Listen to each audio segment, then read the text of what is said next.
ইমান আনতে হবে কোরআন দেখে, ইমান আনতে হবে সুন্নাহ দেখে, ইমান আনতে হবে কোরআন এবং সুন্নাহর ভিত্তিতে। শৈশবে রূপকথা চুপ করে শুনতাম, মনে হতো এর বুঝি সবটাই সত্যি। বড় হয়ে দেখলাম, বুঝলাম, জানলাম আগাগোড়া রং করা মিথ্যেই ভর্তি। অজস্র কল্পকাহিনী, অজস্র গল্প কথা ইমানের মধ্যে আমরা অঙ্গ মনে করেছি। সেই জন্য আল্লাহ সম্পর্কে আমাদের মনে মনে একটা ধারণা তৈরি করে আমাদের শিশুরা বড় হয়। রসুল সম্পর্কে একটা ধারণা তৈরি করে বলে, রসুলের নাম নিয়ে মনে করছি চুপচুপ করে খাওয়া রসুলের সম্মান। রসুলের নাম করে একটা মোহাম্মদ রসুল্লাহ দেওয়ালে ছবি টাঙিয়ে দেওয়া, এটা রসুলের সম্মান। রসুলের নাম করে মোহাম্মদ রসুল্লাহ বলে গাড়িতে টাঙিয়ে দেওয়া, এটা রসুলের সম্মান। রসুলের সুন্নাত মুখ থেকে প্রতিদিন সকালবেলাতে টেনে ছিঁড়ে ফেলে দেয় আর বলছে আমি সুন্নাতকে পালন করি। আরে সুন্নাত তোমাকে ধরে রয়েছে, তুমি সুন্নাতকে ছিঁড়ে ফেলে দিচ্ছ, তুমি সুন্নাতকে পালন করো মানে? রসুলের ঘরের, রসুলের বাড়ির যে সুন্নাত ছিল নবী মোহাম্মদ রাসূলুল্লাহ সাল্লাল্লাহু আলাইহি ওয়াসাল্লাম, তোমার বাড়িতে সালাত নেই, সিয়াম নেই, কোরআন তেলাওয়াত নেই, পর্দা নেই, বেহায়াই, অশ্লীলতা পরিপূর্ণ আকীর্ণ হয়ে আছে, আর তুমি বলছো আমি রসুলের উম্মত। এই যে প্রতারণা, এই প্রতারণার কারণ হচ্ছে আমাদের অজ্ঞতা। অজ্ঞতাটা হচ্ছে এই ইমান সম্পর্কে আমাদের ধারণা নেই। আমরা অভ্যাসগত একটা ইমানের দাবিদার, চর্চিত বা আমাদের মানে কি বলবো পরিণত বা আমাদের আচরণগত, আমাদের অধ্যয়নগত কোনো ইমানের ধারে পাশে আমরা যেতে চাই না। এইটা আমাদের বিপদ।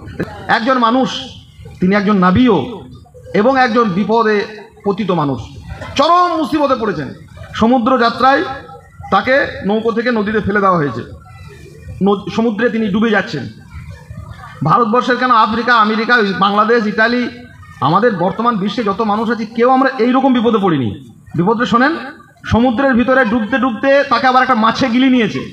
মরে গেলে তো শেষ হয়ে যায়, মরে যাননি, জীবন্ত আছেন এবং সচেতন আছেন। সেই মাছের পেটের ভিতরে ঢুকে তিনি এবার কি করছেন?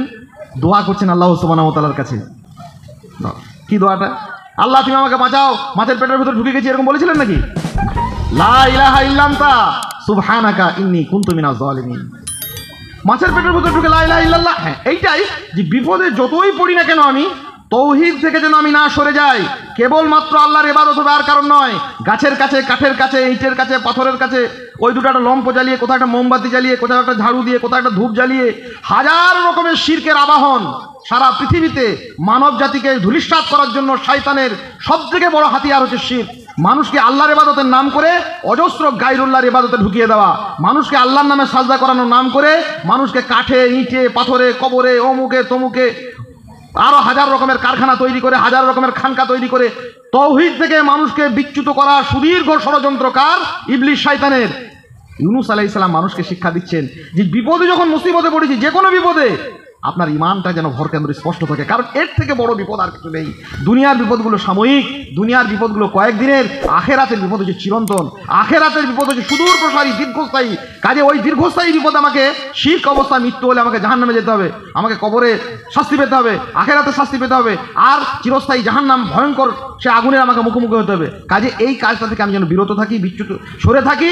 যখন সামান্য সামান্য দুনিয়ার কোনো বিপদে পড়ছি, কেউ আমাদেরকে মারছে, কেউ আমাকে কাটছে, কেউ আমাকে আরও কিছু করছে, আমাদেরকে সম্পদ কেড়ে নিচ্ছে, তখন নিজেদের ইমানের ভরকেন্দ্রের দিকে একবার তাকিয়ে দেখি। ইমান কি? তিনটি বিষয়। একটা হচ্ছে আমার ভাষা, একটা হচ্ছে আমার চিন্তা ভাবনা, একটা হচ্ছে আমার কাজ। যে কথা আমি মুখে বলবো সে কথা আমি কাজে পরিণত করব, সেই কথাই আমার হৃদয়ে জাকিত যেন হয়। ইমান হচ্ছে আপনি যেটা মুখে বলবেন সেটা যেন হৃদয়ে থাকে, সেটা যেন কাজে পরিণত হয়। আপনি মুখে বলছেন আল্লাহ মহান, আল্লাহ সবচেয়ে বড়, আর আল্লাহর আদেশটা আপনার কাছে বড় নয়। চায়ের দোকানে, লটারির দোকানে বসে বসে সময় কাটছে, আল্লাহু আকবার, আল্লাহ বড়, আল্লাহ বড়, মানে চায়ের দোকান বড়, ওর লটারির বড়। বসে বসে 10 জন মহিলা বসে বসে লোকের গীবত আর পরচর্চা করছে, আর মসজিদে আজান হচ্ছে আল্লাহু আকবার, ওর কাছে লোকের চর্চা করাটা বড়, ওর কাছে মোবাইলের অশ্লীল আজে বাজে অহিতুক অযাচিত ছবি দেখে সময় কাটানোটা বড়। তাহলে আল্লাহকে বড় বলার মানে কি হলো? এটা হচ্ছে একটা প্রতারণা, এটা ইমান নয়। ইমানের দাবি হচ্ছে, ইমান মানে হচ্ছে যেটা মুখে বলবে সেটা হৃদয়ে জাপিত হবে, সেটাই তার কর্মে পরিণত হবে। আমি যখন মুখে বলছি আল্লাহু আকবার, তখন আল্লাহ সবচেয়ে বড়, আল্লাহ মহান। আমি যখন মুখে বলছি আল্লাহ আশহাদু আল্লা ইলাহা ইল্লাল্লাহ, আমি সাক্ষ্য দিচ্ছি আল্লাহ ছাড়া সত্য কোনো মাবুদ নেই, তা আমি আর কোথাও গাছতলা, ছাদনাতলা, অমুকতলা, তমুকতলা, অন্য কোথাও সাজদা নয়, অন্য কোথাও রুকু করা নয়, অন্য কারোর ওই ধরনের তাজিম নয় যেটা আল্লাহর জন্য অপরিহার্য, অন্য কারোর নামে কসম খাওয়া নয়, অন্য কারোর নামে মানত মানা নয়, অন্য কোনো কারোর নামে জবাহ করা নয়। শিরকের কোনো আবাহন যেন না থাকে। ইউনূস আলাইহিস সালাম শিখিয়ে দিলেন যে বিপদে পড়ে যেন অন্তত এইটুকু মনে রাখি, আশহাদু আল্লা লা ইলাহা ইল্লা আনতা সুবহানাকা ইন্নী কুনতু মিনাজ জালিমিন। হে আল্লাহ, তুমি ছাড়া সত্যি কোনো মাবুদ নেই, তুমি তোমার পবিত্রতা বর্ণনা করছি, নইলে আমি জালেম হয়ে যাব। এইভাবে আইয়ুব আলাইহিস সালাম, এইভাবে মুসা আলাইহিস সালাম, এইভাবে হারুন আলাইহিস সালাম, এইভাবে দাউদ আলাইহিস সালাম, যুগে যুগে যত নবী রাসূল আলাইহিমুস সালাতু ওয়াত তাসলিম সমস্যায় পড়েছেন, তখনই তারা ইমানের কথা বলেছেন। আসসালামু আলাইকুম ওয়া রাহমাতুল্লাহি ওয়া বারাকাতুহু। ইন্নাল হামদালিল্লাহ نحمده ونستعينه ونستغفره ونعوذ بالله من شرور أنفسنا ومن سيئات أعمالنا من يهده الله فلا مضل له ومن يضلل فلا هادي له وأشهد أن لا إله إلا الله وحده لا شريك له وأشهد أن محمدا عبده ورسوله أعوذ بالله من الشيطان الرجيم بسم الله الرحمن الرحيم يا أيها الذين آمنوا اتقوا الله حق تقاته ولا تموتن إلا وأنتم مسلمون يا أيها الناس اتقوا ربكم الذي خلقكم من نفس واحدة وخلق منها زوجها وبث منهما رجالا كثيرا ونساء واتقوا الله الذي تساءلون به والأرحام إن الله كان عليكم رقيبا يا أيها الذين آمنوا اتقوا الله وقولوا قولا سديدا يصلح لكم أعمالكم ويغفر لكم ذنوبكم ومن يطع الله ورسوله فقد فاز فوزا عظيما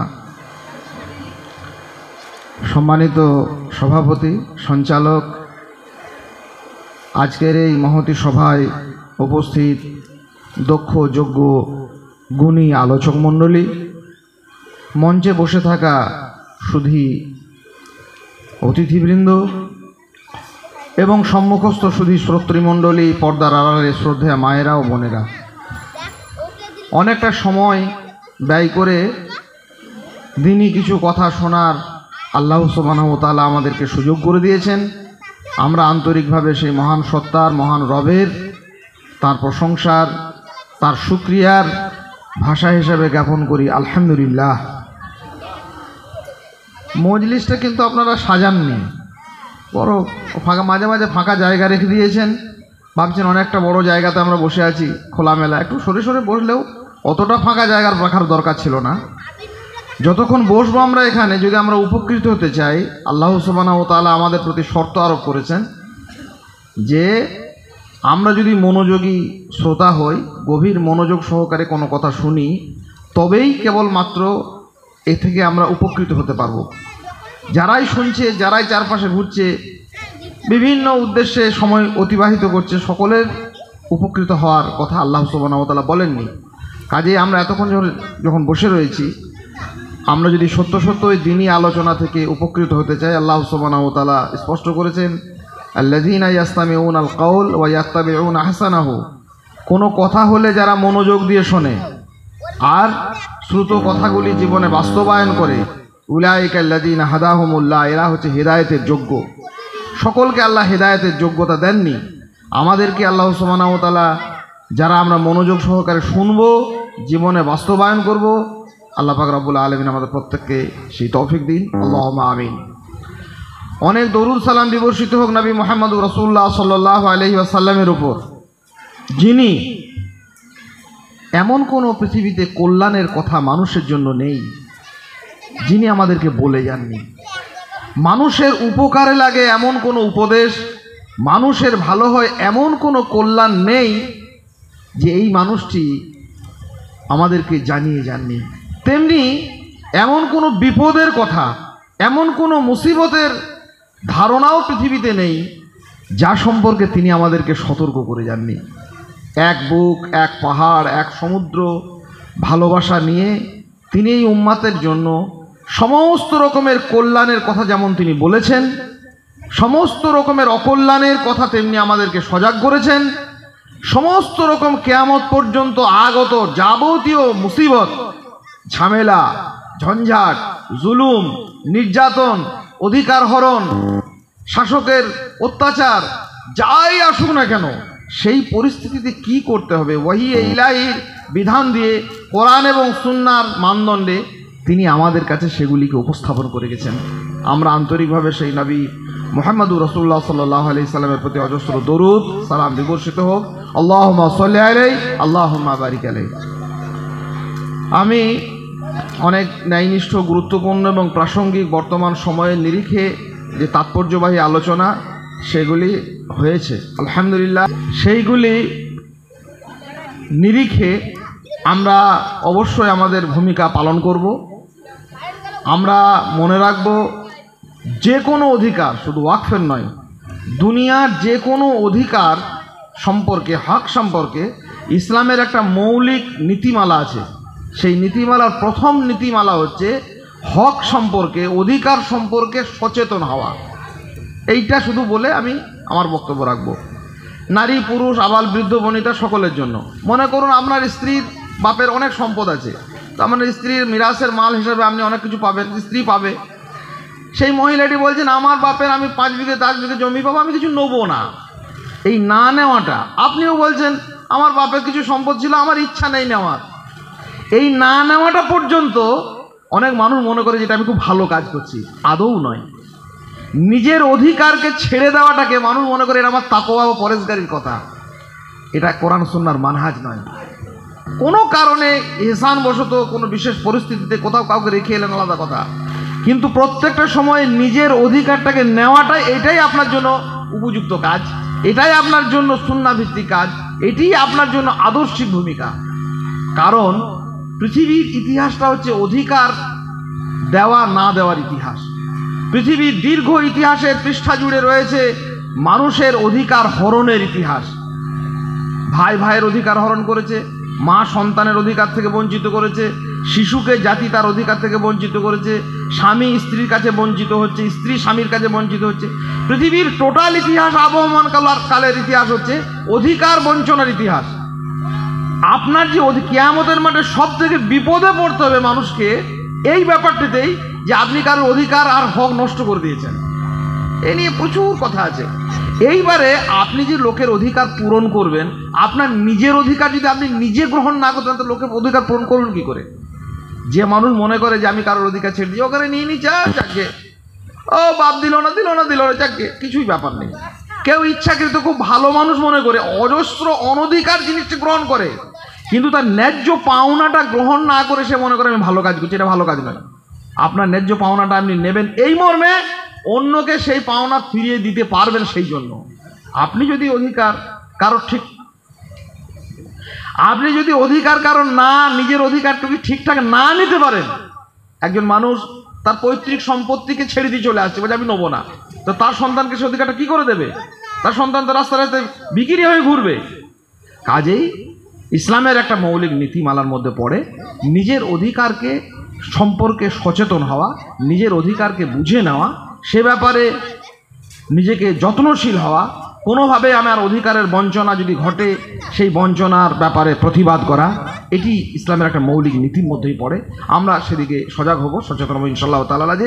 আমি আজকে যে বিষয়টি আপনাদের সামনে উপস্থাপন করব সংক্ষিপ্তভাবে, সেটা হচ্ছে এই কয়েকটা পয়েন্টে বলবো। বিশেষ করে মায়েরা বোনেরা অনেকক্ষণ ধরে বসে আছেন, এবং বিশেষ করে তাদের উদ্দেশ্যে আর আপনাদের উদ্দেশ্যে আলাদা আলাদা কথা এরকমটা নয়, সকলের উদ্দেশ্যেই, সর্বশ্রেণীর শ্রোতাদের জন্য আমি অত্যন্ত সাধারণ শ্রোতা এবং সাধারণ একজন আলোচক হিসেবে আপনাদের কাছে কয়েকটি কথা বলবো। সেটা হচ্ছে পৃথিবীতে চিরকাল মানুষের সামনে প্রতিকূল পরিস্থিতি আছে। পৃথিবী নামক এই গ্রহটিতে পৃথিবীটা কখনো জান্নাত মনে করবেন না।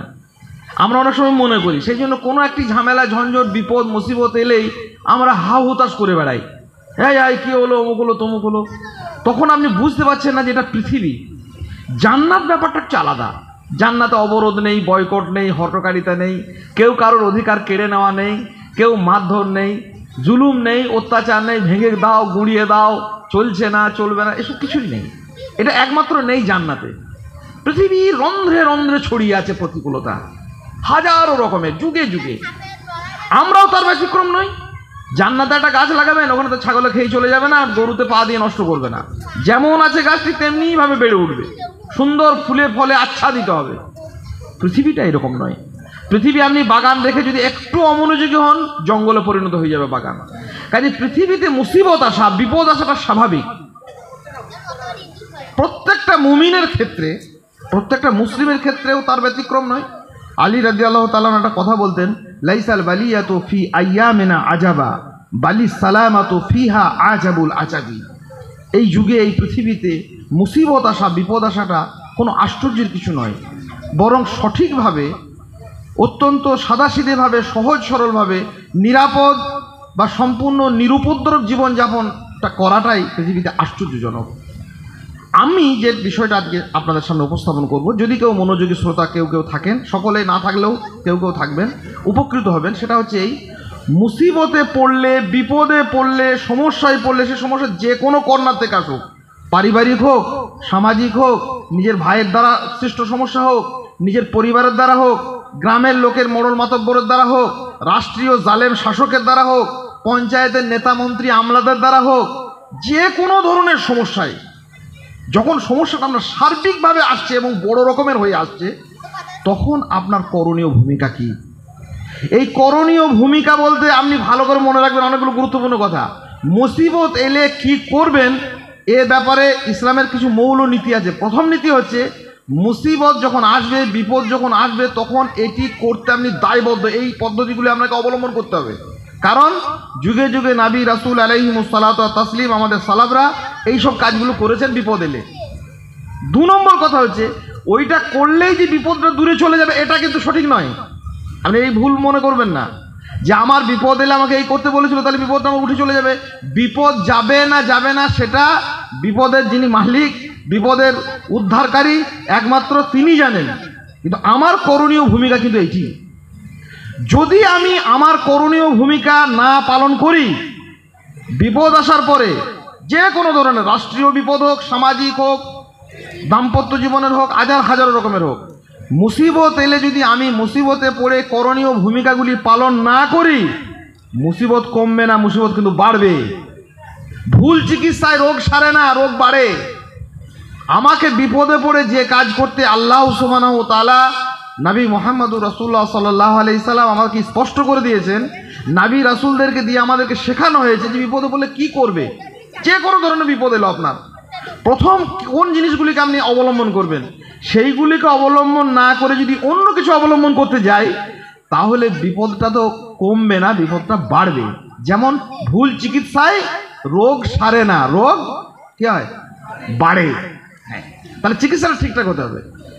দুনিয়ার সর্বতোগামী যতদিন আমরা বেঁচে থাকবো, তারপরে তো বেঁচে চলে গেলে তো আর দুনিয়ার বিপদের কোনো কারণ নেই, তখন অন্য বিপদের দিকে আমরা সেই দিকে অতিক্রান্ত হওয়ার জন্য যা পুঁজি নিয়েছি সেই নিয়ে আমাদের কার্যকলাপ শুরু হবে। তো দুনিয়াতে আমরা যতদিন বেঁচে থাকবো, আমাদের সামনে যে কোনো ধরনের মুসিবত আসুক, খুব মনে হবে যে খুব বড় রকমের এলো, খুব মুসিবত মনে হচ্ছে গোটা জাতির ওপরে, গোটা কমের ওপরে, গোটা সোসাইটির ওপরে বা ব্যক্তিগত ওপরে ছিন্ন ভিন্ন করে দিচ্ছে, বিপদ বলতে একবার সাংঘাতিক ধরনের কিছু আসছে, আমাদের করণীয় ভূমিকাগুলি একটা করে আলোচনা করব এবং সে ব্যাপারে একটা করে আপনাদের সামনে উদাহরণ দেবো। সেই উদাহরণগুলো দিলে কি হবে, আপনাদের মনে থাকবে যে হ্যাঁ, বিপদে পড়লে এই কাজ করতে হবে। বিপদে পড়ে প্রথমেই আমরা একটা কাজ বলি, ইন্না লিল্লাহি ওয়া ইন্না ইলাইহি রাজিউন, বলি না? তার মানে কি, আল্লাহ, এই কথাটার মানে কি, যে আল্লাহ আমরা তোমারই জন্য। আল্লাহ সুবহানাহু ওয়া তাআলাতে পরিপূর্ণ ইমানের একটা ভরকেন্দ্র তৈরি করা, যে আল্লাহ আমরা তোমারই জন্য আর তোমারই কাছে আমাদের প্রত্যাবর্তন। এই শব্দ উচ্চারণের মাধ্যমে আমি যেমন একজন মুমিনের, ইমানদারের সাক্ষ্য স্বীকৃতি পেশ করি, তেমনিভাবে আমার ইমানের ভরকেন্দ্রটাতে আমি মজবুত হয়ে যাই যে আল্লাহ এইসব কিছুই নয়, যা হয়েছে আমরা তো তোমারই জন্য, মানে তুমি আমাদের পাঠিয়েছো, তুমি আমাদেরকে সৃষ্টি করেছো, তোমার ইবাদতের জন্য তৈরি করেছো, আমরা কেবলমাত্র তোমার ইবাদত করতে পৃথিবীতে এসেছি, সার্বিকভাবে তোমার জন্য বলতে যেটা বোঝায়, আর তোমার দিকে প্রত্যাবর্তন, তোমার দিকে আমাদেরকে ফিরে যেতে হবে। বিপদে পড়ে কথা কেন বলি? বিপদে পড়ে তাহলে প্রথম কথা হচ্ছে শাশ্বত ইমানের ভরকেন্দ্রে নিজেকে স্পষ্ট করা, কোনোভাবে ইমান থেকে যেন বিচ্যুতি না ঘটে যায়। কারণ বিপদ তো যা হলো, সর্বোচ্চ বিপদ হচ্ছে ইমান থেকে সরে যাওয়া। আজকে দেখবেন বিভিন্ন রকমের বিপদ আসে, মুসিবত আছে, মানুষ কুফরি কালাম ব্যবহার করে, অমুক জায়গাতে মুসলমানদেরকে মেরে দিচ্ছে, কেটে দিচ্ছে, আল্লাহ দেখতে পাচ্ছে না, নাউজুবিল্লাহ, আস্তাগফিরুল্লাহ, এইসব কথা বলবেন না। আল্লাহ কিভাবে আমাদেরকে সহযোগিতা করলো না, এই কুফরি কালামগুলো যাতে না বেরিয়ে যায়, সেই জন্য যখনই কোনো বিপদে পড়বেন তখন আপনার ইমানটা মজবুত রয়েছে। ইমান মানে কি?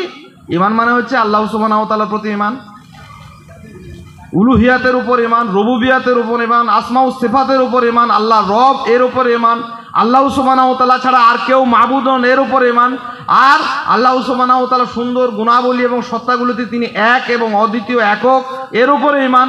মানে ইমান থেকে কোনোভাবে বিচ্যুতি যেন না ঘটে। ইমান বলতে ইমান বিত তাওহীদ, কেবলমাত্র আল্লাহ মাবুদ, আর কেউ নয়। কেবলমাত্র আল্লাহ সুবহানাহু ওয়া তাআলারই ইবাদত হবে, আর সমস্ত তাগুতকে বর্জন করতে হবে। এই জায়গা থেকে যখনই নবী রাসূলুল্লাহ বিপদে পড়েছেন, তখনই তারা সঙ্গে সঙ্গে এই জায়গাটাকে আরো বেশি করে আঁকড়ে ধরেছেন, যাতে করে তিনি কোনোভাবে আমি তৌহিদ থেকে যেন বিচ্যুত না হই। একটা দুটো উদাহরণ বললে বুঝতে পারবেন। একজন মানুষ, তিনি একজন নবীও এবং একজন বিপদে পতিত মানুষ, চরম মুসিবতে পড়েছেন। সমুদ্র যাত্রায় তাকে নৌকো থেকে নদীতে ফেলে দেওয়া হয়েছে, সমুদ্রে তিনি ডুবে যাচ্ছেন। ভারতবর্ষের কেন, আফ্রিকা, আমেরিকা, বাংলাদেশ, ইটালি, আমাদের বর্তমান বিশ্বে যত মানুষ আছে, কেউ আমরা এইরকম বিপদে পড়িনি। বিপদটা শোনেন, সমুদ্রের ভিতরে ডুবতে ডুবতে তাকে আবার একটা মাছে গিলি নিয়েছে। মরে গেলে তো শেষ হয়ে যায়, মরে যাননি, জীবন্ত আছেন এবং সচেতন আছেন। সেই মাছের পেটের ভিতরে ঢুকে তিনি এবার কি করছেন? দোয়া করছেন আল্লাহ সুবহানাহু ওয়া তাআলার কাছে। কি দোয়াটা? আল্লাহ তুমি আমাকে বাঁচাও, মাছের পেটের ভিতরে ঢুকে গেছি, এরকম বলেছিলেন নাকি? লা ইলাহা ইল্লা আনতা সুবহানাকা ইন্নী কুনতু মিনাজ জালিমিন। মাছের পেটের ভিতরে ঢুকে লা ইলাহা ইল্লাল্লাহ। হ্যাঁ, এইটাই যে বিপদে যতই পড়ি না কেন, আমি তৌহিদ থেকে যেন আমি না সরে যাই। কেবলমাত্র আল্লাহর ইবাদত হবে, আর কারণ নয়। গাছের কাছে, কাঠের কাছে, ইটের কাছে, পাথরের কাছে ওই দুটো একটা লম্প জ্বালিয়ে, কোথাও একটা মোমবাতি জ্বালিয়ে, কোথাও একটা ঝাড়ু দিয়ে, কোথাও একটা ধূপ জ্বালিয়ে, হাজার রকমের শিরকের আবাহন সারা পৃথিবীতে মানব জাতিকে ধূলিসাৎ করার জন্য শয়তানের সবথেকে বড় হাতিয়ার হচ্ছে শিরক। মানুষকে আল্লাহর ইবাদতের নাম করে অজস্র গায়রুল্লাহর ইবাদতে ঢুকিয়ে দেওয়া, মানুষকে আল্লাহর নামে সাজদা করানোর নাম করে মানুষকে কাঠে, ইটে, পাথরে, কবরে, অমুকে তমুকে আরো হাজার রকমের কারখানা তৈরি করে, হাজার রকমের খানকা তৈরি করে তৌহিদ থেকে মানুষকে বিচ্যুত করা সুদীর্ঘ ষড়যন্ত্রকার ইবলিস শয়তানের। ইউনূস আলাইহিস সালাম মানুষকে শিক্ষা দিচ্ছেন যে বিপদে যখন মুসিবতে পড়েছি, যে কোনো বিপদে আপনার ইমানটা যেন ভরকেন্দ্র স্পষ্ট থাকে, কারণ এর থেকে বড় বিপদ আর কিছু নেই। দুনিয়ার বিপদগুলো সাময়িক, দুনিয়ার বিপদগুলো কয়েকদিনের, আখেরাতের বিপদ হচ্ছে চিরন্তন। আখেরাতের বিপদ হচ্ছে সুদূর প্রসারী, দীর্ঘস্থায়ী। কাজে ওই দীর্ঘস্থায়ী বিপদ আমাকে শিরক অবস্থায় মৃত্যু হলে আমাকে জাহান্নামে যেতে হবে, আমাকে কবরে শাস্তি পেতে হবে, আখেরাতে শাস্তি পেতে হবে, আর চিরস্থায়ী জাহান্নাম ভয়ঙ্কর সে আগুনের আমাকে মুখোমুখি হতে হবে। কাজে এই কাজটা থেকে আমি যেন বিরত থাকি, বিচ্যুত সরে থাকি। যখন সামান্য সামান্য দুনিয়ার কোনো বিপদে পড়ছি, কেউ আমাদেরকে মারছে, কেউ আমাকে কাটছে, কেউ আমাকে আরও কিছু করছে, আমাদেরকে সম্পদ কেড়ে নিচ্ছে, তখন নিজেদের ইমানের ভরকেন্দ্রের দিকে একবার তাকিয়ে দেখি। ইমান কি? তিনটি বিষয়। একটা হচ্ছে আমার ভাষা, একটা হচ্ছে আমার চিন্তা ভাবনা, একটা হচ্ছে আমার কাজ। যে কথা আমি মুখে বলবো, সে কথা আমি কাজে পরিণত করব, সেই কথাই আমার হৃদয়ে জাপিত যেন হয়। আমি মুখে বলবো আল্লাহু আকবার, আল্লাহ ছাড়া কোনো রব নেই, আল্লাহ সব থেকে বড়। আমি বলবো আশহাদু আল্লা ইলাহা ইল্লাল্লাহ, আমি সাক্ষ্য দিচ্ছি আল্লাহ সুবহানাহু ওয়া তাআলা ছাড়া কোনো মাবুদ নেই। আমি বলবো আল্লাহু আকবার, আল্লাহ মহান, সবচেয়ে বড়। আর দুনিয়াতে আল্লাহর কাজ, আল্লাহর কথা, আল্লাহর আদেশ, আল্লাহর নিষেধ, আল্লাহর ঘর সব থেকে তুচ্ছ।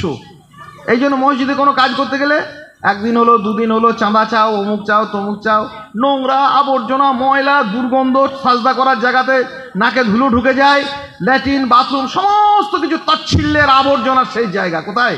আল্লাহর ঘর। তা আল্লাহকে বড় বলতে গেলেন কেন? এই যে প্রতারণামূলক কথা, এটা ইমানের সঙ্গে মেলে না। ইমান হচ্ছে আপনি যেটা মুখে বলবেন সেটা যেন হৃদয়ে থাকে, সেটা যেন কাজে পরিণত হয়। আপনি মুখে বলছেন আল্লাহ মহান, আল্লাহ সবচেয়ে বড়, আর আল্লাহর আদেশটা আপনার কাছে বড় নয়। চায়ের দোকানে, লটারির দোকানে বসে বসে সময় কাটছে, আল্লাহু আকবার, আল্লাহ বড়, আল্লাহ বড়, কিন্তু মানে চায়ের দোকান বড়, ওর লটারির বড়। বসে বসে 10 জন মহিলা বসে বসে লোকের গীবত আর পরচর্চা করছে, আর মসজিদে আজান হচ্ছে আল্লাহু আকবার। ওর কাছে লোকের চর্চা করাটা বড়, ওর কাছে মোবাইলের অশ্লীল, আজে বাজে, অহেতুক, অযাচিত ছবি দেখে সময় কাটানোটা বড়। তাহলে আল্লাহকে বড় বলার মানে কি হলো? এটা হচ্ছে একটা প্রতারণা, এটা ঈমান নয়। ঈমানের দাবি হচ্ছে, ঈমান মানে হচ্ছে যেটা মুখে বলবে সেটা হৃদয়ে জাপিত হবে, সেটাই তার কর্মে পরিণত হবে। আমি যখন মুখে বলছি আল্লাহু আকবার, তখন আল্লাহ সবচেয়ে বড়, আল্লাহ মহান। আমি যখন মুখে বলছি আল্লাহ আশহাদু আল্লা ইলাহা ইল্লাল্লাহ, আমি সাক্ষ্য দিচ্ছি আল্লাহ ছাড়া সত্য কোনো মাবুদ নেই, তা আমি আর কোথাও গাছতলা, ছাদনাতলা, অমুকতলা, তমুকতলা, অন্য কোথাও সাজদা নয়, অন্য কোথাও রুকু করা নয়, অন্য কারোর ওই ধরনের তাজিম নয় যেটা আল্লাহর জন্য অপরিহার্য, অন্য কারোর নামে কসম খাওয়া নয়, অন্য কারোর নামে মানত মানা নয়, অন্য কোনো কারোর নামে জবাহ করা নয়। শিরকের কোনো আবাহন যেন না থাকে। ইউনূস আলাইহিস সালাম শিখিয়ে দিলেন যে বিপদে পড়ে যেন অন্তত এইটুকু মনে রাখি, আশহাদু আল্লা লা ইলাহা ইল্লা আনতা সুবহানাকা ইন্নী কুনতু মিনাজ জালিমিন। হে আল্লাহ, তুমি ছাড়া সত্যি কোনো মাবুদ নেই, আমি তোমার পবিত্রতা বর্ণনা করছি, নইলে আমি জালেম হয়ে যাব। এইভাবে আইয়ুব আলাইহিস সালাম, এইভাবে মুসা আলাইহিস সালাম, এইভাবে হারুন আলাইহিস সালাম, এইভাবে দাউদ আলাইহিস সালাম, যুগে যুগে যত নবী রাসূল আলাইহিমুস সালাতু ওয়াত তাসলিম সমস্যায় পড়েছেন, তখনই তারা ঈমানের কথা বলেছেন, তখনই তারা ঈমানদারদের তাওহীদের কথা বলেছেন। আইয়ুব আলাইহিস সালাম খুব অসুস্থ, তখন তিনি কি বললেন যে আমাকে বিপদ স্পর্শ করেছে, মাসানিয়া যুর ওয়া আনতা আরহামুর রাহিমিন। আপনি এই যে আরহামুর রাহিমিন, রাহিম, রহমান, এই শব্দগুলো হচ্ছে আসমাউস সিফাত, ঈমানের একটা জায়গা, যে আপনি সর্বোচ্চ দয়াকারী, আপনার মতো দয়া কেউ করতে পারবে না, আপনি মহান দয়াকারী, দয়া প্রেরণকারী, অতএব আপনি আমার প্রতি দয়া করুন, আমার অসুখ সারিয়ে দেন, আমাকে ভালো করে দেন। এসব কথা না বলে কি বলছেন যে আপনি তো আরহামুর রাহিমিন, যত মানুষ যত যে দয়া করে তাদের মধ্যে আপনি হচ্ছেন সর্বোচ্চ, আপনি হচ্ছেন সর্বোন্নত, আপনি সর্বোচ্চ দয়ার মালিক। এই কথা আসলে তাওহীদের কথা। তাহলে বিপদে পড়ে আমরা যেন শিরকের কথাকে স্মরণ করে শিরক থেকে বঞ্চিত মানে দূরে থাকতে পারি, তাওহীদের সঙ্গে সংলগ্ন থাকতে পারি। মৃত্যু একদিন হবেই, জালেম শাসকই মারুক, আর রাস্তাঘাটে চিড়ে চ্যাপটা হয়ে ট্রাকের তলায় মরে যায়, আর ভূমিকম্পেই মরে যায়, আর ওই ইসরায়েলিদের বোমাতেই আপনার জীবন যাক, মৃত্যু কিন্তু একদিন হবেই, আপনি যেখানেই হোক। কিন্তু দীর্ঘস্থায়ী সমস্যা থেকে বাঁচার জন্য, কিয়ামতের পর আখেরাতে দীর্ঘস্থায়ী চিরন্তন সেই আগুনের লেলিহান শিখা থেকে বাঁচার জন্য, যখন আমার সামনে বিপদ এলো, আল্লাহ এই বিপদকে দূরীভূত করো, এই বিপদ থেকে যেমন পানা চাইবো, আর বড় বিপদ, এই বিপদকে উত্তীর্ণ হতে গিয়ে এই বিপদ থেকে বাঁচার রাস্তার নাম করে আমি যেন অন্য কোনো বিপদে না ঢুকে যাই। যেমন মানুষ রোগে ভুগে কি করেছে, শিরক করেছে, মানুষ বিপদে পড়ে মানুষে মানত করেছে অন্যায় শিরকের আবাহনে, মানুষ নিজের নানা রকমের বিপদ মুসিবত থেকে বাঁচতে গিয়ে অন্য কিছুর দিকে হাত বাড়িয়েছে, গায়রুল্লাহর দিকে হাত বাড়িয়েছে, সেই জন্য অজস্র শিরক করেছে। মানুষের এই দুর্বলতম জায়গাগুলোতে শিরকের ঘাঁটি মানতে শয়তানের সুবিধা হয়েছে। এই ভয়ঙ্কর ভয়াবহতা থেকে আমরা যেন বেঁচে থাকি। বিভিন্ন রকম বালা মুসিবত মুসিবত থেকে বাঁচতে গিয়ে মানুষ রাষ্ট্রের কাছে, নেতার কাছে, হাজারো রকমের ধর্মীয় সমস্যা থেকে বাঁচতে গিয়ে যেমন মানুষ বিভিন্ন কবরের কাছে, বিভিন্ন মানুষের কাছে, বিভিন্ন গোত্রের কাছে, বিভিন্ন মতবাদের কাছে যেমন মাথা নুটিয়েছে, তেমনি করে দুনিয়াবী সমস্যা থেকে বাঁচতে গিয়ে হাজারো রকমের মানুষের কাছে মাথা নুইয়েছে। তাদের কাছে যে সমস্ত কাজগুলি কেবলমাত্র আল্লাহ সুবহানাহু ওয়া তাআলার কাছে করা জরুরি, অপরিহার্য, সেই কাজগুলি তারা করে ফেলেছে। কোথাও রুকু করেছে, কোথাও সাজদা করেছে, কোথাও মাথা অবনত করেছে, ঈমান আমার নষ্ট করেছে। ইউনূস আলাইহিস সালাম একটা ছোট্ট বার্তা মানুষের কাছে, সামান্য, ছোট্ট নয়, খুব স্বল্প শব্দ দিয়ে একটা কথা প্রকাশ করলেন যে মুসিবত যতই আসুক আর যেমনই আসুক, আল্লাহ তুমি ছাড়া কোনো মাবুদ নেই। এটার ব্যাপারে আমরা যেন খুব দায়িত্বশীল হই এবং যত্নশীল হই। শিরকের আবাহন সমাজের সর্বত্র নানানভাবে আমাদের কাচ্ছাদিত করে। বিভিন্ন যুগে বিভিন্ন সময়ে ইবলিস শয়তান এই ধারণাগুলি মানুষের কাছে পেশ করে যায় এবং মানুষের বুকের ভিতরে আল্লাযী ইউওয়াসওয়িসু ফি সুদুরিন নাস, মানুষের বুকের ভিতরে এইরকম নানা রকমের তন্ত্রমন্ত্র জাগায়। ঈমানের ব্যাপারে একটা শেষ কথা বলি, চর্চিত বা আমাদের অভ্যাসগত বিশ্বাসের জায়গা থেকে চর্চিত বিশ্বাসের জায়গাতে আপনাকে যাত্রা করতে হবে। তার মানে ছোটবেলা থেকে আমরা ঈমান বলতে কিছু কথা আমরা শিখেছি, আল্লাহ আছে, নবী আছে, রসুল আছে ইত্যাদি। আল্লাহ সুবহানাহু ওয়া তাআলার পরিচয়, আল্লাহ কি চান, কি নিষেধ করেন, কি আমাদেরকে আদেশ করেন, রসুল সাল্লাল্লাহু আলাইহি ওয়াসাল্লাম বলতে কি বোঝায়, রসুল সাল্লাল্লাহু আলাইহি ওয়াসাল্লামের ইত্তেবা করতে হয়, কিভাবে করতে হয়, কেন করতে হয়, না করলে কি ক্ষতি হয়, করলে কি লাভ হয়, এগুলো হচ্ছে চিন্তনমূলক ঈমান। ঈমান আনতে হবে কোরআন দেখে, ঈমান আনতে হবে সুন্নাহ দেখে, ঈমান আনতে হবে কোরআন এবং সুন্নাহর ভিত্তিতে। শৈশবে রূপকথা চুপ করে শুনতাম, মনে হতো এর বুঝি সবটাই সত্যি, বড় হয়ে দেখলাম, বুঝলাম, জানলাম, আগাগোড়া রং করা মিথ্যেই ভর্তি। অজস্র কল্পকাহিনী, অজস্র গল্প কথা ঈমানের মধ্যে আমরা অঙ্গ মনে করেছি। সেই জন্য আল্লাহ সম্পর্কে আমাদের মনে মনে একটা ধারণা তৈরি করে আমাদের শিশুরা বড় হয়। রসুল সম্পর্কে একটা ধারণা তৈরি করে বলে, রসুলের নাম নিয়ে মনে করছি চুপচুপ করে খাওয়া রসুলের সম্মান, রসুলের নাম করে একটা মুহাম্মদ রসুল্লাহ দেওয়ালে ছবি টাঙিয়ে দেওয়া এটা রসুলের সম্মান, রসুলের নাম করে মুহাম্মদ রসুল্লাহ বলে গাড়িতে টাঙিয়ে দেওয়া এটা রসুলের সম্মান, রসুলের সুন্নাত মুখ থেকে প্রতিদিন সকালবেলাতে টেনে ছিঁড়ে ফেলে দেয় আর বলছে আমি সুন্নাতকে পালন করি। আরে সুন্নাত তোমাকে ধরে রয়েছে, তুমি সুন্নাতকে ছিঁড়ে ফেলে দিচ্ছ, তুমি সুন্নাতকে পালন করো মানে? রসুলের বাড়ির যে সুন্নাত ছিল, নবী মুহাম্মদ রাসূলুল্লাহ সাল্লাল্লাহু আলাইহি ওয়াসাল্লাম, তোমার বাড়িতে সালাত নেই, সিয়াম নেই, কোরআন তেলাওয়াত নেই, পর্দা নেই, বেহায়াই, অশ্লীলতা পরিপূর্ণ আকীর্ণ হয়ে আছে, আর তুমি বলছো আমি রসুলের উম্মত। এই যে প্রতারণা, এই প্রতারণার কারণ হচ্ছে আমাদের অজ্ঞতা। অজ্ঞতাটা হচ্ছে এই, ঈমান সম্পর্কে আমাদের ধারণা নেই। আমরা অভ্যাসগত একটা ঈমানের দাবিদার, চর্চিত বা আমাদের মানে কি বলবো পরিণত বা আমাদের আচরণগত, আমাদের অধ্যয়নগত কোনো ঈমানের ধারে পাশে আমরা যেতে চাই না। এইটা আমাদের বিপদ। তাহলে ঈমান সম্পর্কে সাধারণ একটা কথা মনে রাখবেন, ঈমান আল্লাহ সুবহানাহু ওয়া তাআলা যে মর্মে আমাদেরকে আনতে বলেছেন, যাদেরকে লক্ষ্য করে আনতে বলেছেন, যাদের মানদণ্ডে আনতে বলেছেন, সেইভাবে আমরা মক্তবী শিক্ষার মাধ্যমে, মসজিদে শিক্ষার মাধ্যমে বা দাওয়াতি প্রোগ্রামের মাধ্যমে, দ্বীনি ভাইদেরকে বিভিন্নভাবে একত্রিত করে মহিলাদের মাধ্যমে তো তাদের কাছে ঈমানের মৌলিক বার্তাটা যেন পৌঁছতে পারি। কারণ এইটি না থাকলে সর্বস্ব দুনিয়া বরবাদ ও আখিরাতও বরবাদ। ও ওয়াকফের মাল থাকবে আর নাই থাকবে, আপনার কোনো কিছুতেই কিছু লাভ হবে না। এই সর্বনাশের জায়গা থেকে আমরা সরে আসার জন্য আমরা বিপদে যখন পড়ি ঈমানকে যেন আঁকড়ে ধরি। শুধুমাত্র আল্লাহ আছে, রসুল আছে, এইরকম মার্কা কথা নয়।